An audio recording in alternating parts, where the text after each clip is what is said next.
Existem muitas provas na Bíblia a respeito da reencarnação. Embora, no decorrer dos séculos, os teólogos e tradutores tenham procurado ocultar a reencarnação na Bíblia, mas algumas coisas ficaram, direta e indiretamente.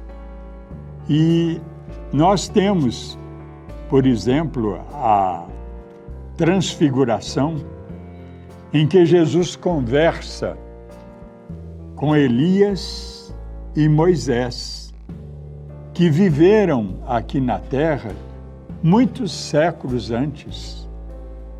E é claro que Jesus não falou com os cadáveres de Moisés e de Elias, mas com os espíritos deles. E dessa passagem, dessa reunião, poderíamos até chamar dessa sessão espírita, tendo Jesus por dirigente, por chefe, participaram também Tiago, Pedro e João, que são 3 médiuns especiais entre os apóstolos. Sempre que Jesus ia fazer alguma coisa mais importante, ele chamava os 3.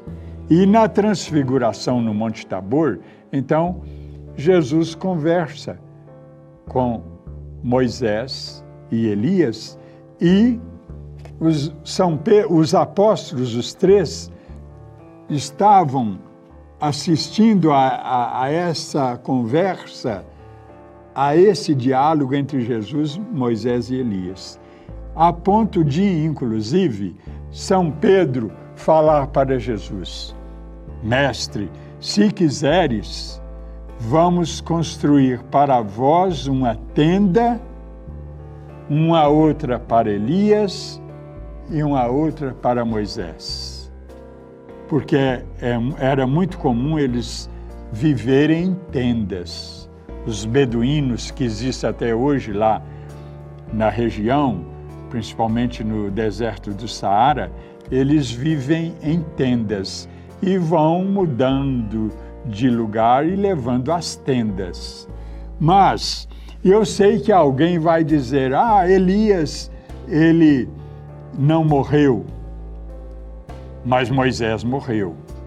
Mas o caso de Elias, quem estudar bem essa passagem sobre Elias, vai ver que Elias, cerca de 8 anos depois, ele escreveu, depois desse episódio que eu sei que alguém vai apresentar, que ele foi levado numa carruagem de fogo para os céus, o que é impossível, porque nos céus ele não é bem um local geográfico, mas no sentido que muitos ainda pensam, lá não é um local para matéria densa, é o mundo dos espíritos. Para lá não vai o corpo, não vai a matéria.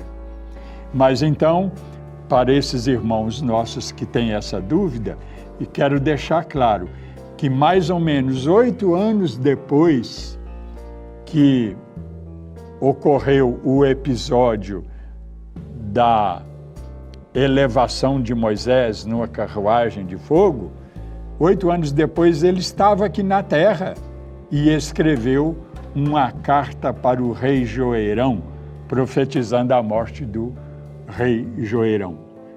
Vejam o livro completo lá sobre Elias e isso vocês vão encontrar. Mas temos também no livro de Eclesiástico da Bíblia Católica, lá está escrito assim: Samuel, até depois de morto, profetizou. Ora, o que foi que profetizou de Samuel? Não foi o cadáver dele que estava no cemitério, mas o espírito dele que se manifestou através de um médium que naquela época era chamado também de profeta.